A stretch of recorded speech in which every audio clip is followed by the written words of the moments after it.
আসসালামু আলাইকুম। প্রিয় সুধী, হজরত শাহ নিয়ামতুল্লাহ রহমতুল্লাহি আলাইহি ছিলেন একজন জগৎ বিখ্যাত ব্যক্তি। আজকের আলোচনায় আমরা তার এমন কিছু ভবিষ্যৎবাণী সম্পর্কে জানব যা প্রথম, দ্বিতীয় এবং আগামী তৃতীয় বিশ্বযুদ্ধ সহ ভারত, বাংলাদেশ এমনকি ইমাম মাহাদির আগমন সম্পর্কেও, যেগুলো হয়তোবা ইতিপূর্বে আপনার কখনোই জানা হয়নি। তাই অনুরোধ করব পুরো আলোচনাটি না টেনে শুরু থেকে শেষ পর্যন্ত মনোযোগ সহকারে শোনার জন্য। তো চলুন শুরু করা যাক। জগৎ বিখ্যাত ওলিয়ে কামেল হজরত শাহ নিয়ামতুল্লাহ রহমতুল্লাহি আলাইহি আজ থেকে 852 বছর পূর্বে হিজরি 548 সাল মোতাবেক 1152 খ্রিস্টাব্দে রচনা করেন এই কাসিদা। কালে কালে তার এই কাসিদার এক একটি ভবিষ্যৎবাণী ফলে গিয়েছে আশ্চর্যজনকভাবে। মুসলিম জাতি বিভিন্ন দুর্যোগকালে এই কাসিদা পাঠ করে ফিরে পেয়েছে তাদের হারানো প্রাণশক্তি, উদ্দীপিত হয়ে উঠেছে নতুন আশায়। ইংরেজ শাসনের ক্রান্তি লগ্নে এই কাসিদা মুসলমানদের মধ্যে মহা আলোড়ন সৃষ্টি করে। এর অসাধারণ প্রভাব লক্ষ্য করে ব্রিটিশ বড়লাট লর্ড কার্জনের শাসনামলে 1899 থেকে 1905 পর্যন্ত এই কাসিদা নিষিদ্ধ ঘোষণা করা হয়। ফরাসি ভাষায় রচিত হজরত শাহ নিয়ামতুল্লাহ রহমতুল্লাহি আলাইহির এই দীর্ঘ কবিতায় ভারত উপমহাদেশের তথা সমগ্র বিশ্বের ঘটিতব্য বিষয় সম্পর্কে অনেক ভবিষ্যৎবাণী করা হয়েছে। আল্লাহর অনেক প্রিয় বান্দাগণ মহান আল্লাহর পক্ষ থেকে গায়েবের বিষয় সম্পর্কে ইলহাম পেয়ে থাকেন। আমাদেরকে অবশ্যই মনে রাখতে হবে যে কোনো সৃষ্টিজীবের নিজস্ব কোনো ক্ষমতা নেই যে সে ইচ্ছা করলেই গায়েবের বিষয়ে জ্ঞান অর্জন করতে পারে, বরং আল্লাহ যাকে ইচ্ছা তাকে এই জ্ঞান দান করে থাকেন। উপমহাদেশের ইলমি জনক শাহ ওয়ালিউল্লাহ মুহাদ্দিসে দেহলভী রহমতুল্লাহি আলাইহি তার ইলহামি ইলম দিয়ে বিখ্যাত গ্রন্থ সাওয়াতিউল ইলহাম রচনা করেন। অনুরূপ হজরত শাহ নিয়ামতুল্লাহ রহমতুল্লাহি আলাইহি তার ইসলামী জ্ঞানের কিছু অংশ এই কবিতায় প্রকাশ করেছেন। এটি লেখার পর থেকে শুরু করে আজ পর্যন্ত প্রতিটি ভবিষ্যৎবাণী হুবহু মিলে গিয়েছে। আপনারা কেউ যদি কখনো কবিতাটি পাঠ করেন তাহলে কবিতার 37 নং প্যারা থেকে বিশেষভাবে লক্ষ্য করবেন, কারণ এর পূর্বের লাইনগুলো অক্ষরে অক্ষরে মিলে যাওয়ায় শুধুমাত্র বর্তমান ও ভবিষ্যতে কী ঘটতে পারে এটাই আমাদের দেখার বিষয়। এটি কিছুটা দীর্ঘ হলেও ধৈর্য সহকারে পড়লে গাজওয়াতুল হিন্দ সম্পর্কে একটি ভালো ধারণা পাওয়া যাবে ইনশাআল্লাহ। পাকিস্তানি মুসলিম ভাইদের কাছে কাসিদাগুলো বেশ পরিচিত, প্রসিদ্ধ এবং সমাদৃত, অথচ বাংলাদেশে এই সম্পর্কে আমাদের তেমন কোনো জ্ঞানই নেই। কবিতাটি ইসলামিক ফাউন্ডেশনের প্রকাশিত কাসিদায়ে সৌগাত বইতে পাবেন। এছাড়াও মদিনা পাবলিকেশনস থেকে প্রকাশিত মুসলিম পুনঃজাগরণ প্রসঙ্গ ইমাম মাহাদি বইতেও পাবেন। মাহমুদ প্রকাশনী থেকেও এটি বাংলাদেশে 1996 সালে প্রকাশিত হয় শাহ নিয়ামতুল্লাহ রহমতুল্লাহি আলাইহির ভবিষ্যৎবাণী নামে। আর যারা উর্দু বুঝেন তারা এই নিয়ে 8 পর্বের সিরিজ আলোচনা শুনতে পারেন। পাকিস্তানি বিশেষজ্ঞ জায়েদ হামিদ খুব সুন্দর করে ব্যাখ্যা সহকারে ওনার সকল ভবিষ্যৎবাণী তুলে ধরেছেন। বাংলা ভাষায় রুহুল আমিন খান অনুদিত শাহ নিয়ামতুল্লাহ রহমতুল্লাহি আলাইহির একটি কবিতা 1970-71 দিকে এদেশে প্রকাশিত হয়েছিল। এখন আমরা এই কাসিদার সারমর্ম খুব সংক্ষেপে তুলে ধরব। প্রথমে আমরা আলোচনা করব ভারতীয় উপমহাদেশ সম্পর্কে, তার ভবিষ্যৎবাণী সম্পর্কে। নাম্বার 1, এখানে তুর্কি মুঘলদের সাম্রাজ্য প্রতিষ্ঠিত হবে। 2, তাদের পতনের পর প্রতিষ্ঠিত হবে ভিনদেশি খ্রিস্টানদের রাজত্ব। 3, তাদের শাসনকালে মহামারী আকারে প্লেগ এবং চরম দুর্ভিক্ষ দেখা দিবে এবং এতে বহু প্রাণহানি ঘটবে। 4, দ্বিতীয় মহাযুদ্ধের পরে ইংরেজরা ভারত উপমহাদেশ ছেড়ে চলে যাবে, কিন্তু এখানে অঞ্চলে অঞ্চলে সম্প্রদায়ে সম্প্রদায়ে স্থায়ী শত্রুতার বীজ বপন করে যাবে। 5, ভারত বিভক্ত হয়ে 2টি পৃথক রাষ্ট্রের সৃষ্টি হবে। 6, অযোগ্য লোকেরা শাসন ক্ষমতায় অধিষ্ঠিত হবে। 7, মানুষের আইন কানুনের প্রতি কোনো শ্রদ্ধা থাকবে না। ঘুষ, দুর্নীতি, অশ্লীলতা, জেনা, ব্যভিচার, অরাজকতার সয়লাভ সৃষ্টি হবে। উল্লেখিত ভবিষ্যৎবাণীগুলো ইতিমধ্যে হুবহু বাস্তবায়িত হয়েছে।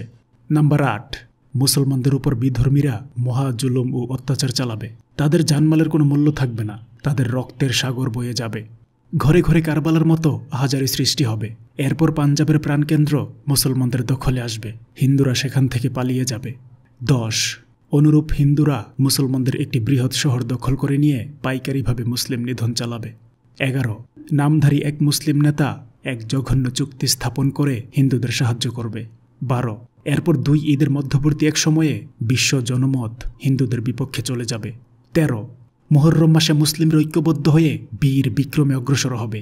14, সাহেবে কিরান ও হাবিবুল্লাহ নামের 2 মহান নেতা মুসলিম ফৌজের নেতৃত্ব দিয়ে প্রচণ্ড লড়াইয়ে ঝাঁপিয়ে পড়বে। 15, সীমান্তের মুসলিম বীরগণ বীর দর্পে ভারতের দিকে অগ্রসর হবে। 16, ওদিকে ইরানি, আফগান ও দক্ষিণা সেনাগণ সম্মিলিতভাবে আক্রমণ করে সমগ্র ভারতবর্ষ বিজয় করে বিজয় ঝান্ডা উড্ডীন করবে। 17, উপমহাদেশব্যাপী ইসলামী শাসন প্রতিষ্ঠিত হবে। 18 কোথাও দিন ইমান বিরোধী কোনো তৎপরতা আর অবশিষ্ট থাকবে না। 19 6 অক্ষর বিশিষ্ট নাম যার এমন এক সুবিখ্যাত হিন্দু বণিক ইসলাম গ্রহণ করে মুসলমানদের পক্ষে যোগদান করবে। আন্তর্জাতিক ক্ষেত্রে যে ভবিষ্যৎবাণীগুলো করেছিলেন সেগুলো হলো এমন। নাম্বার 1 রাশিয়া ও জাপানে প্রচণ্ড লড়াই হবে। 2 অবশেষে তাদের মধ্যে সন্ধি হবে, কিন্তু তা স্থায়ী হবে না। নাম্বার 3 জাপানে ভয়াবহ এক ভূমিকম্প হবে। 4 ইউরোপে 4 বছরব্যাপী এক মহাযুদ্ধ হবে, যা প্রথম মহাযুদ্ধ ছিল। এতে 1,30,00,000 মানুষের প্রাণহানি ঘটবে। 5 প্রথম মহাযুদ্ধের 21 বছর পর দ্বিতীয় মহাযুদ্ধ শুরু হবে। 6 এর এক পক্ষে থাকবে ইংল্যান্ড, আমেরিকা, চীন ও রাশিয়া, অপর পক্ষে থাকবে জার্মান, জাপান ও ইতালি। 7 বিজ্ঞানীগণ এই যুদ্ধে অতি ভয়াবহ আণবিক যন্ত্র ব্যবহার করবে।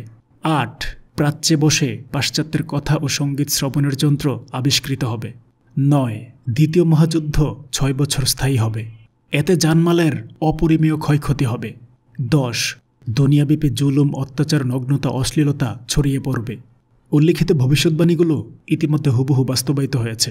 11 পাশ্চাত্যের দাম্ভিক ক্ষমতাসীনরা ক্ষমতার মদে মত্ত হয়ে সারা দুনিয়ায় যে ধ্বংসযজ্ঞ চালিয়েছে তার চরম পরিণতি ভোগ থেকে তাদের নিস্তার নেই।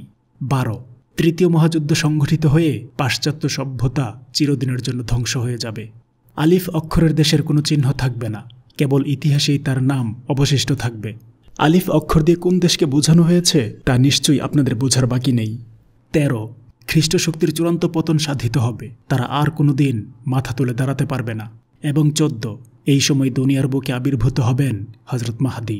আলোচিত মহা আলোড়ন সৃষ্টিকারী এবং যুগে যুগে ফলে যাওয়া ভবিষ্যৎবাণীসমূহ হল: ভারতবর্ষ সম্পর্কে ভবিষ্যৎবাণী, প্রথম বিশ্বযুদ্ধ সম্পর্কে ভবিষ্যৎবাণী, দ্বিতীয় বিশ্বযুদ্ধ সম্পর্কে ভবিষ্যৎবাণী, দ্বিতীয় বিশ্বযুদ্ধে পারমাণবিক বোমা ব্যবহারের ব্যাপারে ভবিষ্যৎবাণী, হিন্দু কর্তৃক বাংলাদেশ দখল সম্পর্কে ভবিষ্যৎবাণী, আমাদের দেশের একজন মুনাফিক নেতার নামের প্রথম ও শেষ অক্ষর সহ ভবিষ্যৎবাণী, যে কিনা এই দেশকে মুশরিকদের হাতে তুলে দিতে সাহায্য করবে। গাজওয়াই হিন্দ সম্পর্কে ভবিষ্যৎবাণী, তৃতীয় বিশ্বযুদ্ধ এবং মানচিত্র থেকে আলিফ অক্ষরের দেশের নাম নিশ্চিহ্ন হয়ে যাওয়ার ব্যাপারে ভবিষ্যৎবাণী, এবং সবশেষে ইমাম মাহাদির আগমনের ব্যাপারে ভবিষ্যৎবাণী। সম্মানিত সুধী, হযরত শাহ নিয়ামতুল্লাহ রহমাতুল্লাহি আলাইহির ভবিষ্যৎবাণীগুলো সম্পর্কে এই ছিল আমাদের আজকের সংক্ষিপ্ত আলোচনা। আমি ইসলামের ইতিহাস আর ঐতিহ্যগুলো জানতে এবং আপনাদেরকে জানাতে চেষ্টা করি, এবং আরও চেষ্টা করি সর্বদা সত্য ইতিহাসগুলো আপনাদের সামনে তুলে ধরতে। তারপরেও আমার মধ্যে ভুল ত্রুটি থাকতেই পারে। বড় ধরনের কোনো ভুল যদি আপনার দৃষ্টিগোচর হয়, অনুগ্রহ করে কমেন্টের মাধ্যমে শুধরে দিলে কৃতজ্ঞ থাকব। আর ছোটখাটো ভুলগুলোকে ক্ষমার সুন্দর দৃষ্টিতে দেখলে অনুপ্রাণিত হব। সর্বোপরি আলোচনাটি যদি ভালো লাগে একটি লাইক দিতে পারেন, প্রচারের স্বার্থে আলোচনাটি শেয়ার করতে পারেন, এবং নিয়মিত এই ধরনের আলোচনা পেতে অনুগ্রহ করে চ্যানেলটি সাবস্ক্রাইব করতে পারেন। আসসালামু আলাইকুম ওয়া রাহমাতুল্লাহি ওয়া বারাকাতুহু।